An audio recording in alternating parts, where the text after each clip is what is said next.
Shalom jemaat yang dikasihi Tuhan. Ya, kita bersyukur pagi ini boleh kembali dalam ibadah minggu ya. Dan kita juga boleh belajar kembali kebenaran firman Tuhan. Dan pagi ini kita mau belajar mengenai satu tema tentang iman Kristen, yaitu iman mengalahkan keraguan. Jadi kita mau lihat sama-sama apa sih yang dimaksud dengan iman mengalahkan keraguan, apa contohnya, dan aplikasinya dalam hidup kita bagaimana kita akan lihat. Sebelum kita membahas kebenaran firman Tuhan lebih lanjut, saya ingin setiap diri kita membaca satu bagian firman Tuhan dalam Ayub pasal 2 ayat 1 sampai 13. Bagi yang bawa Alkitab bisa membuka juga ya. Ayub pasal 2 ayat 1 sampai 13. Juga ada di layar LCD kita bisa lihat. Kita akan baca silih berganti ya. Saya akan baca ayatnya yang ganjil. Bapak Ibu, saudara-saudariku yang dikasihi Tuhan, ayat genap itu seterusnya sampai ayat yang ke-13. Mungkin penatua Jeffrey bisa bantu ya untuk yang jemaat pakai mic supaya yang di YouTube juga bisa dengar. Ayat pertama. Pada suatu hari datanglah anak-anak Allah menghadap Tuhan dan di antara mereka datang juga iblis untuk menghadap Tuhan. Maka bertanyalah Tuhan kepada iblis, "Dari mana engkau?" Lalu jawab iblis kepada Tuhan, "Dari perjalanan mengelilingi dan menjelajah bumi." Firman Tuhan kepada iblis, "Apakah engkau memperhatikan hambaku Ayub? Sebab tiada seorang pun di bumi seperti dia, yang demikian saleh dan jujur, yang takut akan Allah dan menjauhi kejahatan. Ia tetap tekun dalam kesalehannya, meskipun engkau telah membujuk aku melawan dia untuk mencelakakan tanpa alasan." Lalu jawab iblis kepada Tuhan, "Kulit ganti kulit, orang akan memberikan segala yang dipunyainya ganti nyawanya. Tetapi ulurkanlah tanganmu dan jamalah tulang dan dagingnya. Ia pasti mengutuki engkau di hadapanmu." Maka firman Tuhan kepada iblis, "Nah, ia dalam kuasamu, hanya sayangkan nyawanya." Kemudian iblis pergi dari hadapan Tuhan, lalu ditimpanya Ayub dengan bara yang busuk dari telapak kakinya sampai ke batu kepalanya. Lalu Ayub mengambil sekeping beling untuk menggaruk-garuk badannya, sambil duduk di tengah-tengah abu. Maka berkatalah istrinya kepadanya, "Masih bertekunkah engkau dalam kesalehanmu? Kutukilah Allahmu dan matilah." Tetapi jawab Ayub kepadanya, "Engkau berbicara seperti perempuan gila. Apakah kita mau menerima yang baik dari Allah, tetapi tidak mau menerima yang buruk?" Dalam kesemuanya itu, Ayub tidak berbuat dosa dengan bibirnya. Ketika ketiga sahabat Ayub mendengar kabar tentang segala malapetaka yang menimpa dia, maka datanglah mereka dari tempatnya masing-masing, yakni Elifas orang Teman dan Bildad orang Sua serta Zofar orang Naamah. Mereka bersepakat untuk mengucapkan bela sungkawa kepadanya dan menghibur dia. Ketika mereka memandang dari jauh, mereka tidak mengenalnya lagi. Lalu menangislah mereka dengan suara nyaring. Mereka mengoyak jubahnya dan menaburkan debu di kepala terhadap langit. Lalu mereka duduk bersama-sama dia di tanah selama 7 hari 7 malam. Seorang pun tidak mengucapkan sepatah kata kepadanya, karena mereka melihat bahwa sangat berat penderitaannya.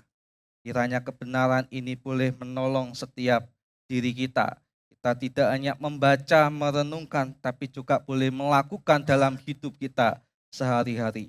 Bapak Ibu, saudara-saudariku yang dikasihi Tuhan, iman mengalahkan keraguan. Ketika kita hidup di dalam dunia ini, beberapa waktu lalu saya sempat bertanya kepada beberapa jemaat di Pare yang ikut persekutuan malam pembinaan iman. Kebetulan waktu itu persekutuannya hanya sekedar sharing, dan saya waktu itu kasih tema sharing mengenai rencana dan juga harapan. Ketika saya tanya kepada mereka, siapa di sini yang tidak punya rencana atau yang tidak berencana selama ia hidup? Gak ada yang angkat tangan ya.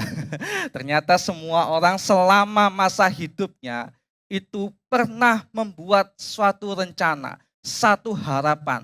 Dan mereka juga berdoa, berharap supaya apa yang sudah direncanakan, apa yang sudah dibuat itu terrealisasikan sesuai harapan mereka. Tapi pada kenyataannya mereka berkata bahwa iya Kak Ones, ada satu rencana yang memang terrealisasikan sesuai dengan apa yang kita harapkan. Tapi ada juga rancangan-rancangan yang tidak berjalan sesuai dengan keinginan kita atau dalam artian gagal. Ada yang gagal, apa yang sudah kita rancang, apa yang sudah kita harap. Ketika kita hidup di dalam dunia ini, saya yakin kita yang ada di tempat ini juga pernah demikian. Tidak ada satupun di antara kita yang hidup tanpa membuat suatu rancangan atau harapan di dalam hidup kita. Ketika kita membuat satu rancangan, kita bisa mengetahui bahwa kadangkala ada rencana yang berjalan sesuai dengan harapan kita, berjalan dengan baik, tetapi dalam kenyataan realita yang terjadi, tidak selamanya apa yang kita harap, apa yang kita rancang itu berjalan sesuai dengan keinginan kita. Contohnya, ada seseorang mau studi lanjut begitu ya. Dia punya cita-cita kuliah di ini, itu, dan lain sebagainya. Tapi ketika ia sudah merancang, ia sudah berharap untuk studi lanjut, pada kenyataannya ia tidak bisa atau tidak jadi studi lanjut karena satu dan lain hal. Lalu ada juga dalam keluarga, kita semua berharap punya keluarga yang harmonis, suami istri saling mengasihi, dan anak-anak juga dikasihi oleh orang tua. Tapi pada kenyataan hidup kita hari ini tidak sesuai dengan apa yang kita harapkan. Ada banyak keluarga yang hidupnya itu tidak harmonis.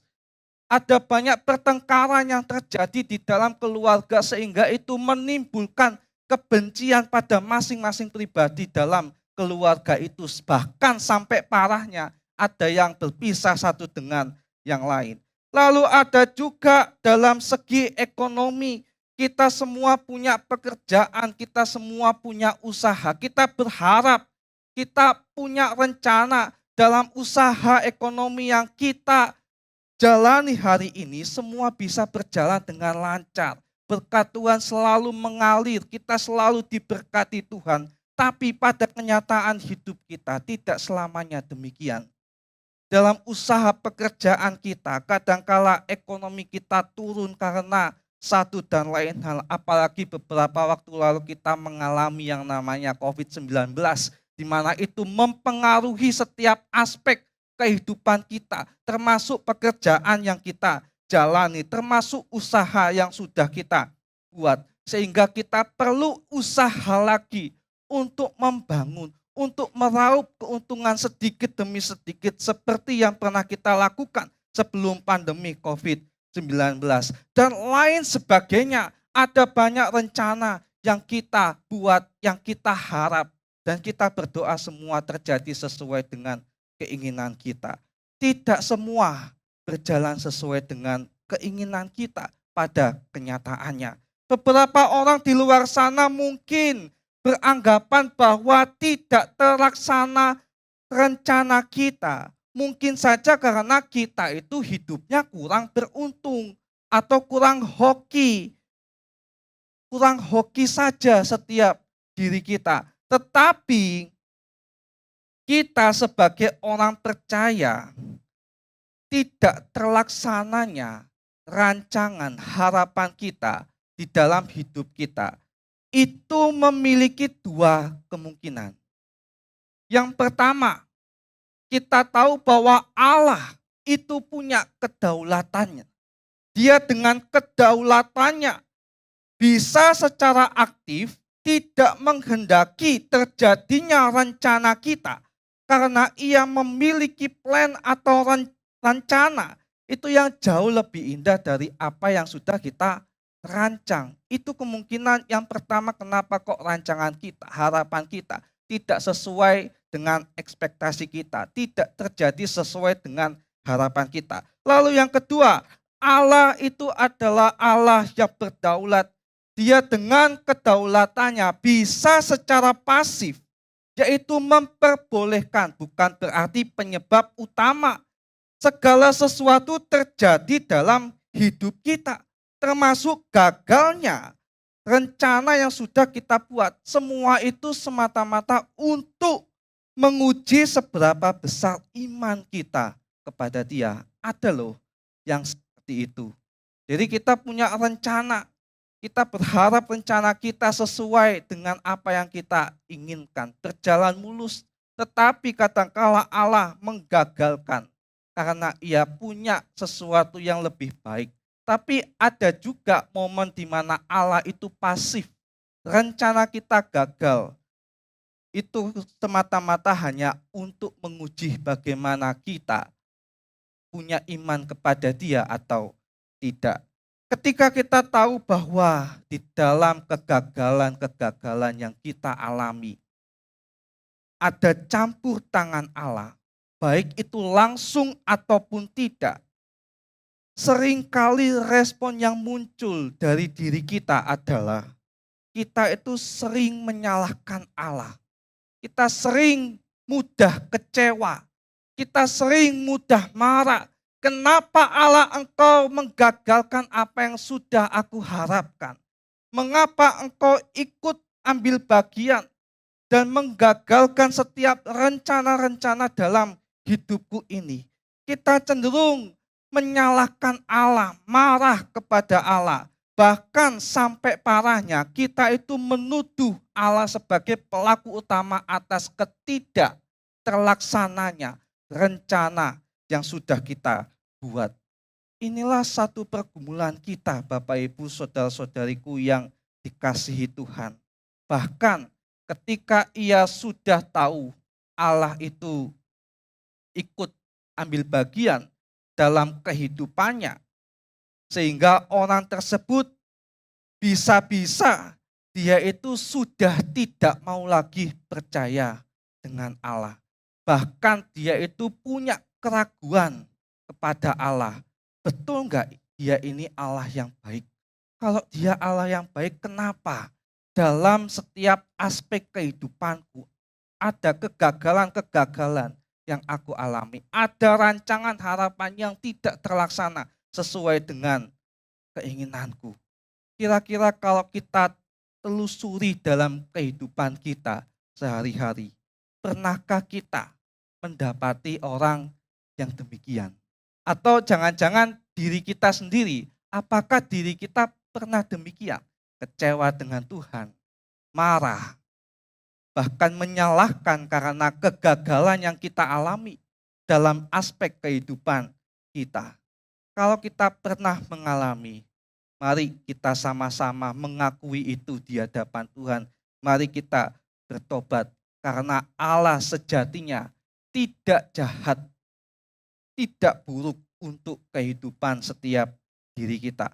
Kalau kita baca di dalam Ayub, nats yang sudah kita baca dari awal sampai akhir tadi, dijelaskan bahwa Ayub itu adalah seorang yang jujur dan tidak bercelah alias tidak berbuat dosa.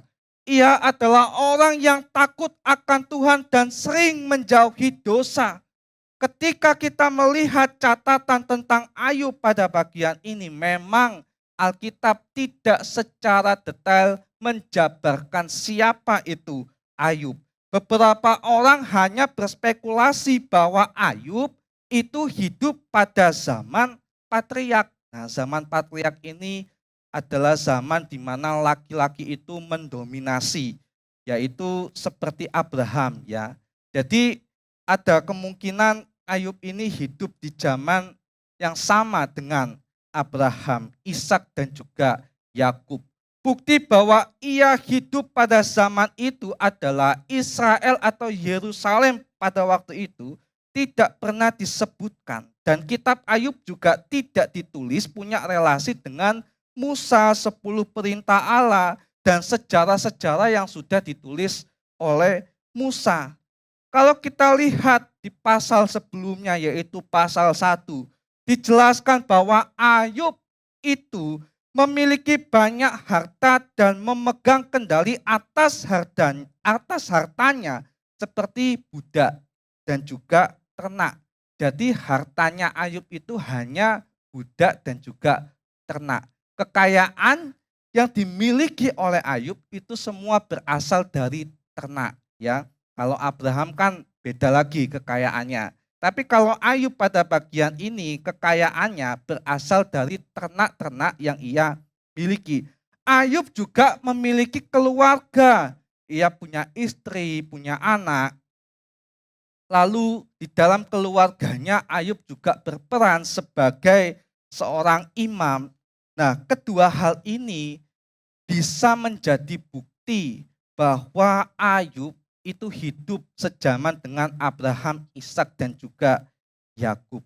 Setelah kita melihat data singkat mengenai Ayub, kita bisa menyimpulkan bahwa kehidupan Ayub itu adalah kehidupan yang didambakan oleh semua orang. Kira-kira di antara kita, siapa yang gak mau hidup seperti Ayub? Punya harta banyak, kaya ya toh, istri, anak, semua harmonis, semua hidup berjalan dengan lancar. Siapa di antara kita yang gak mau hidup seperti Ayub? Tidak ada ya. Saya pun kalau ditanya, kalau pengen hidupnya seperti apa ya, pengen hidup sama seperti Ayub gitu ya. Punya harta banyak gitu ya, punya uang banyak gitu ya. Bisa ini dan itu, melakukan segala hal, keluarga harmonis dan lain sebagainya. Dengan memiliki hidup yang demikian, saya itu sampai berinteraksi dengan teks ya. Mungkin saja Ayub dengan hidupnya yang seperti itu berharap atau berdoa, kiranya hidupku yang seperti ini, damai dan juga sukacita, jangan hilang. Kalau kita hidupnya seperti Ayub, pasti doa atau harapan kita demikian. Janganlah hidup kita yang sangat-sangat nyaman atau bahkan menurut kita perfect ini, jangan hilang daripada kita. Akan tetapi kalau kita lihat dalam kenyataan hidup yang dialami oleh Ayub, di tengah kenyamanan dengan apa yang dimiliki segala-galanya, Tuhan tiba-tiba mengizinkan Ayub itu kehilangan segalanya. Karena siapa? Karena ulah iblis. Kalau kita lihat dalam pasal sebelumnya, iblis itu ingin mencobai Allah. Dia berkata bahwa, hei engkau Allah, lihat Ayub ini. Memang dia ini adalah hamba yang setia. Tapi coba kasih pergumulan di dalam hidupnya. Apakah dia masih mau setia kepada engkau? Dan akhirnya di sini Tuhan secara pasif mengizinkan hal yang buruk terjadi atas hidup Ayub untuk membuktikan kepada iblis bahwa Ayub ini benar-benar hamba yang setia, hamba yang taat, hamba yang memiliki iman yang percaya kepada Allah secara total. Dari ia sebelum mengalami pergumulan, bahkan sampai ia mengalami pergumulan. Dan ini dilakukan oleh Allah secara pasif. Dan iblis pada waktu itu melakukan sesuai dengan apa yang ia inginkan. kita bisa lihat di dalam ayatnya di dalam pasalnya yang pertama. Bagaimana keluarganya, harta bendanya, semuanya hilang, habis. Dan ia secara drastis tidak memiliki apa-apa. Kalau kita dalam kondisi Ayub seperti itu gimana? Pasti di antara kita ada yang menangis, ada yang bertanya-tanya kenapa ini bisa terjadi di dalam hidupku. Bahkan di antara kita mungkin ada yang menyesal karena kita sudah menjadi pengikut Tuhan. Kita sudah tidak percaya lagi kepada Tuhan. Nah, inilah yang sering kita alami dalam kehidupan kita. Akan tetapi apa yang dilakukan oleh Ayub setelah ia mendapatkan satu penderitaan, yaitu tidak demikian. Ia tetap teguh dan percaya bahwa ada rancangan Tuhan di dalam hidupnya. Kalau kita lihat dalam pasal yang kedua, apakah penderitaan Ayub berhenti sampai di titik bagaimana harta bendanya, keluarganya itu hilang? Tentu saja tidak. Ada penderitaan part 2. Jadi penderitaan ini ada yang part 2 yang harus dialami oleh Ayub. Yaitu apa? Di dalam pasal 2 ayatnya yang ke-7. Kita bisa lihat bagaimana ia dijatuhi sebuah sakit penyakit, yaitu bara. Menurut beberapa ahli, bara atau sakit bara pada bagian ini sejenis penyakit kulit. Kalau saya salah ada Dr. Novian dan lain-lainnya. Nanti bisa mengkoreksi penyakit ini. Sakit bara itu sejenis penyakit kulit, yaitu dermatitis yang sifatnya itu akut. Jadi yang dialami oleh Ayub ini sifatnya itu akut, ya, sudah tidak tertolong lagi. Penyakit ini kalau dijelaskan dia itu dapat menyebar kemana-mana dan juga bisa menimbulkan infeksi pada kulit, lalu kulitnya bisa menghitam. Lalu kita bisa melihat bahwa setelah menyerang kulit itu dapat mengelupas. Lalu ada bintil-bintil yang muncul secara terus-menerus, kemudian adanya pruritus dan nanah. Seperti yang kita lihat dalam Ayub pasal 2 ayatnya yang ke-7. Jadi kalau kita gambarkan, kalau kita imajinasikan satu penyakit ini, itu lumayan parah dan juga berbahaya bagi mereka yang mengalami. Apalagi Ayub pada bagian ini, kita bisa lihat bahwa dia tidak tahan dengan apa yang dia alami. Sampai-sampai dia itu pengen menggaruk-garuk badannya. Bahkan dikatakan dia itu menggaruk pakai beling, ya. Saking gak tahannya dengan apa yang dia rasa pada kulitnya. Karena memang ini penyakit sudah akut, sudah dialami oleh Ayub. Dan ini adalah satu cobaan lagi yang harus dialami oleh Ayub setelah ia kehilangan keluarga, hartanya. Dia mengalami sakit ini. Bayangkan kalau kita ada di posisi Ayub, mungkin kita sudah mengumpat, mungkin kita sudah memaki-maki Allah kita. Ini adalah kondisi yang tidak mudah Bapak Ibu yang dikasihi Tuhan. Ini adalah kondisi atau pergumulan yang sangat-sangat berat yang dialami oleh seorang hamba, yaitu Ayub. Kalau kita lihat dalam perjanjian lama, penyakit yang sudah diderita Ayub itu adalah salah satu list penyakit yang digunakan oleh Allah untuk menghukum Mesir karena mereka telah mengurung dan memperbudak umat pilihan Allah. Biasanya penyakit ini muncul karena ada yang berbuat dosa. Akan tetapi pada bagian ini kita bisa melihat bahwa Ayub mengalami sakit bara itu bukan karena ia berbuat dosa, melainkan karena Allah mengizinkan cobaan terjadi di dalam hidup Ayub melalui sakit bara yang ia derita. Allah pada bagian ini secara pasif, yaitu melalui iblis memunculkan penyakit bara kepada Ayub bukan karena ia telah berdosa seperti kata sahabatnya. Jadi kalau kita lihat di sini, semua penderitaan Ayub termasuk penyakit bara yang dialaminya itu hanyalah sekedar untuk menguji seberapa besar iman Ayub kepada Allah dan untuk membuktikan kepada iblis bahwa Ayub hamba Allah ini tidak pernah sekali-kali meninggalkan Allah sekalipun pergumulan yang dialami waktu itu sangat-sangat berat.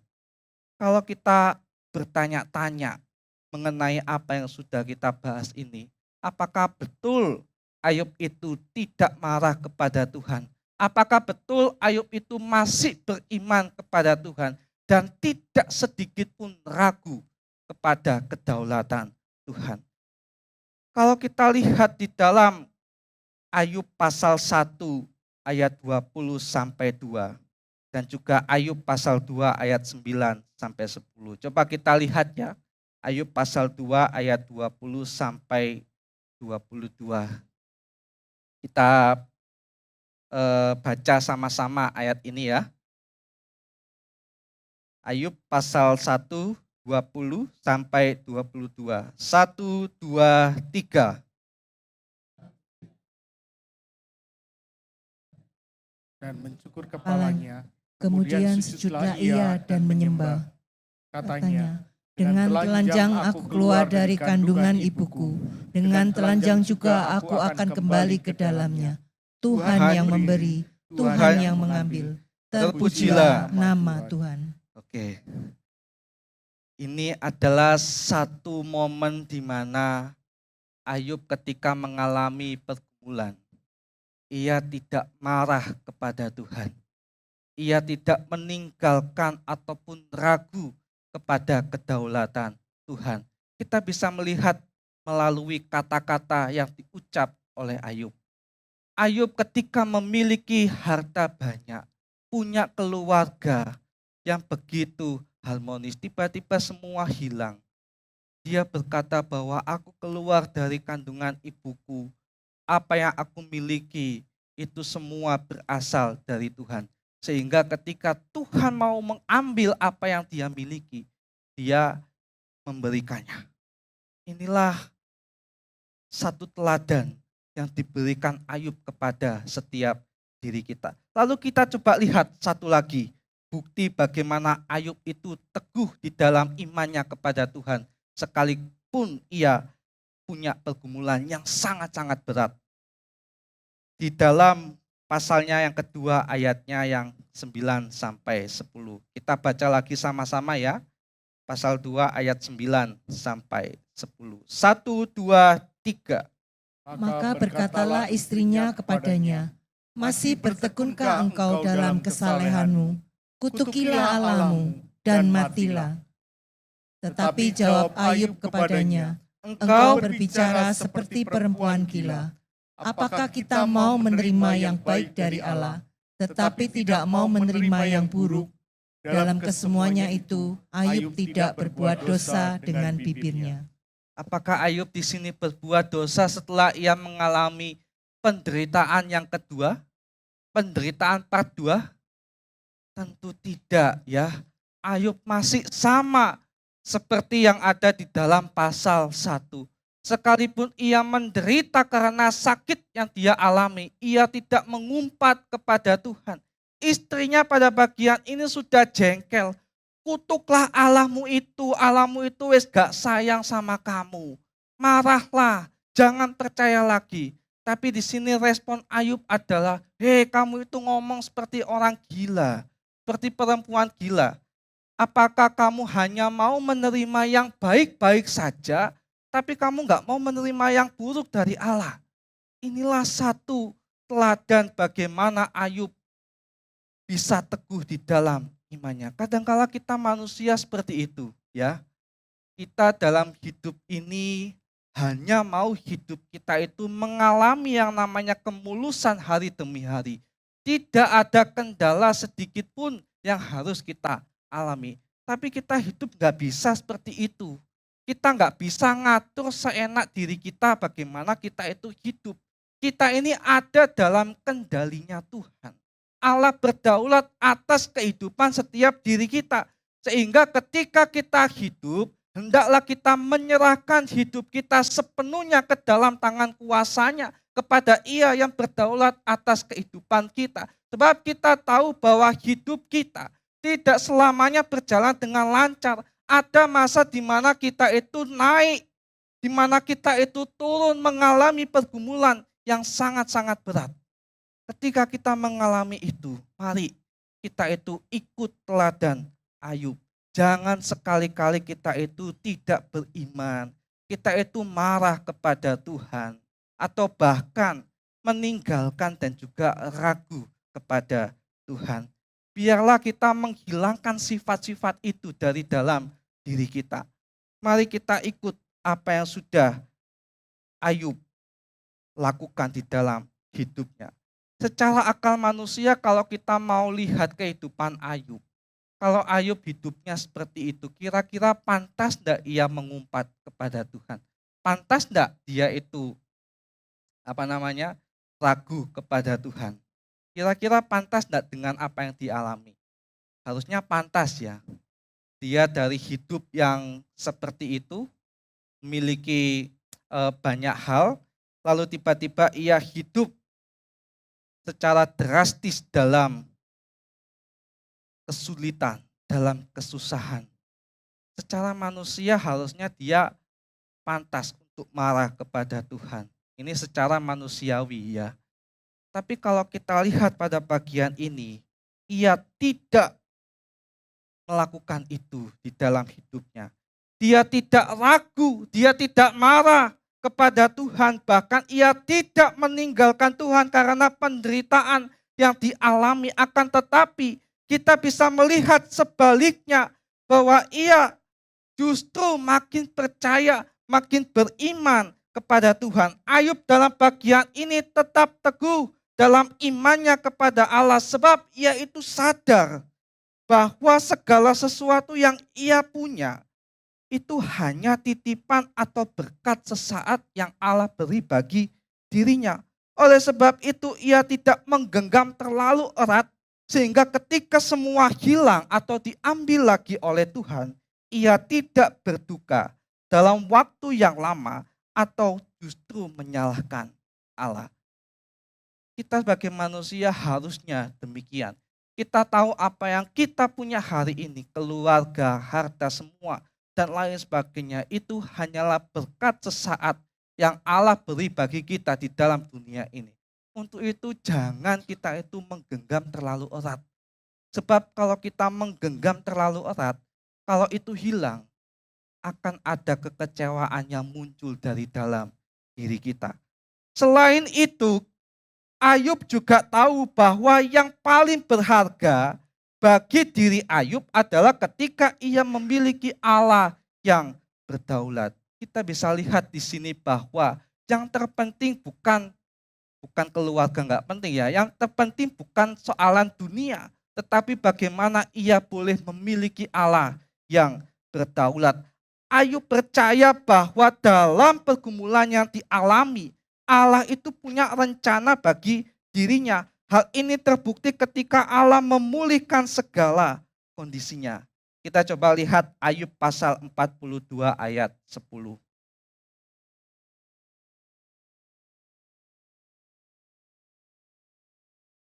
Kita baca sama-sama ya, Ayub 42 ayatnya yang ke-10. 1, 2, 3. Lalu Tuhan memulihkan keadaan Ayub setelah ia meminta doa untuk sahabat-sahabatnya. Dan Tuhan memberikan kepada Ayub 2 kali lipat dari segala kepunyaannya dahulu. Sangat luar biasa apa yang dijalani oleh Ayub.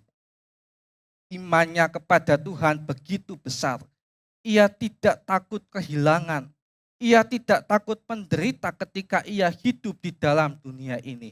Ia menyerahkan dirinya secara penuh kepada Tuhan. Sampai pada akhirnya Tuhan menunjukkan hal yang terindah, yang terbaik di dalam kehidupan Ayub. Bagaimana ia memulihkan segala keadaan yang dialami oleh Ayub pada waktu itu.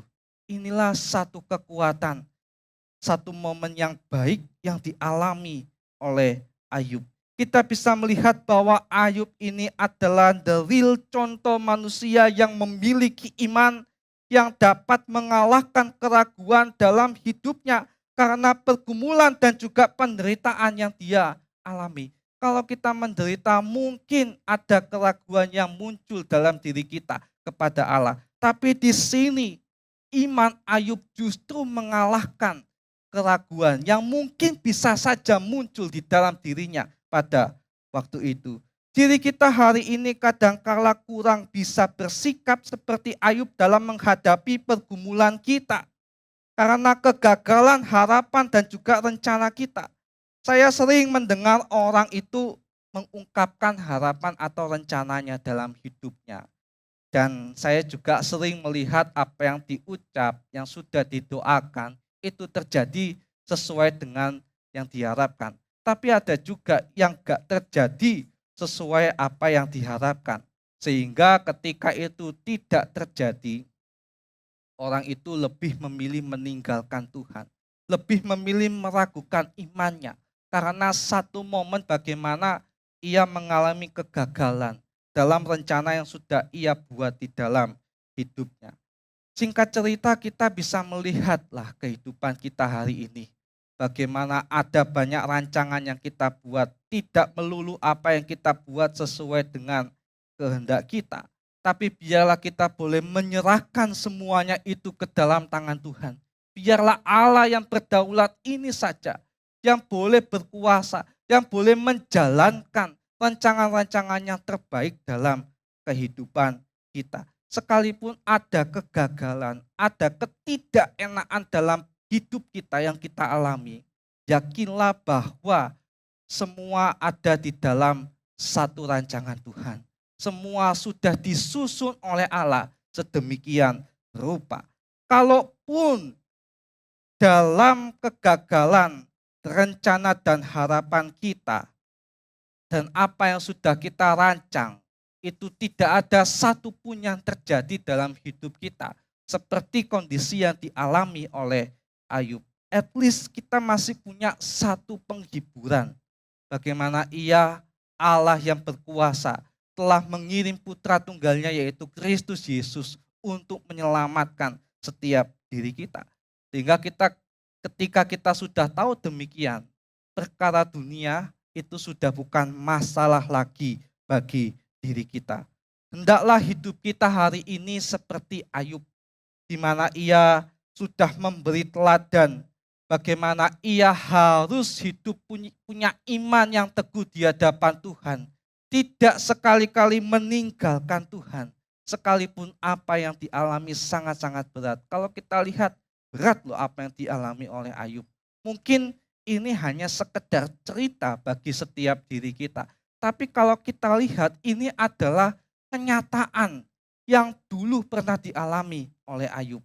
Kalau kita ada di posisi Ayub, coba kita bayangkan bagaimana menderitanya hidup kita. Apakah kita masih setia kepada Tuhan?